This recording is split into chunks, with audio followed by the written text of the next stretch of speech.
Hello craft chance ഒക്കെ കാണുന്നവരാണെങ്കിൽ എല്ലാവരുടെ ടേബിളും നമ്മൾ കണ്ടിട്ടുണ്ടാകും ഒരു സ്റ്റിക്ക് പെൻ ഹോൾഡർ. അപ്പോൾ നമുക്ക് ഉണ്ടാക്കിയാൽ ഒരു പെൻ ഹോൾഡർ അതിനുവേണ്ടി റൗണ്ടിൽ ഒരു കാർഡ്ബോർഡ് എടുത്തിട്ടുണ്ട്. അതിൻ്റെ താഴത്തിൻ്റെ റൗണ്ടിൽ കട്ട് ചെയ്ത കാർഡ്ബോർഡ് നമ്മൾ ഒട്ടിച്ചും കൊടുത്തിട്ടുണ്ട്. പിന്നെ ഗ്ലൂ വെച്ചിട്ട് ഇങ്ങനെ സ്റ്റിക്ക് ആ റൗണ്ടിന് ചുറ്റും ഒട്ടിച്ച് കൊടുക്കുന്നുണ്ട്. ഒരു പൂവിൻ്റെ ഡിസൈനാണ് ഉദ്ദേശിക്കുന്നത്. അപ്പം അതിന് വേണ്ടിയിട്ട് സ്റ്റിക്കിൻ്റെ അറ്റ ഇങ്ങനെ കട്ട് ചെയ്താൽ ഒരു ഇതൾ പോലെ കിട്ടും. ആ ഇതളൊക്കെ കൂടി ചേർത്ത് വെച്ചാൽ ഇതുപോലൊരു പൂവായിട്ട് കിട്ടും. എന്നിട്ട് സ്റ്റിക്കിൻ്റെ റൗണ്ടായിട്ട് കട്ട് ചെയ്തിട്ട് അതും നമ്മൾ നടുക്കൊട്ടിച്ച് കൊടുക്കുന്നുണ്ട്.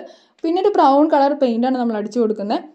പൂവിന് നമ്മളിത് ഗോൾഡൻ കളറാണ് കൊടുക്കുന്നത്, റൗണ്ടിന് നമ്മൾ ബ്ലാക്ക് കളറും. ഈ 3 കളർ കൊടുത്തെന്താണെന്ന് വെച്ചാൽ എൻ്റെ കയ്യിൽ ഈ 3 കളർ ഉണ്ടായിരുന്നുള്ളൂ ഗൈസ്. നിങ്ങൾക്ക് ഇഷ്ടം വേറെ കളറാണെന്നുണ്ടെങ്കിൽ അത് കൊടുക്കാം കേട്ടോ. പിന്നെ ഞാനൊരു ആസ്തറ്റിക് ലുക്ക് ഉദ്ദേശിച്ചത്, ഒരു ആസ്തറ്റിക് ലുക്ക് ആയിട്ടില്ല ഗൈസ്.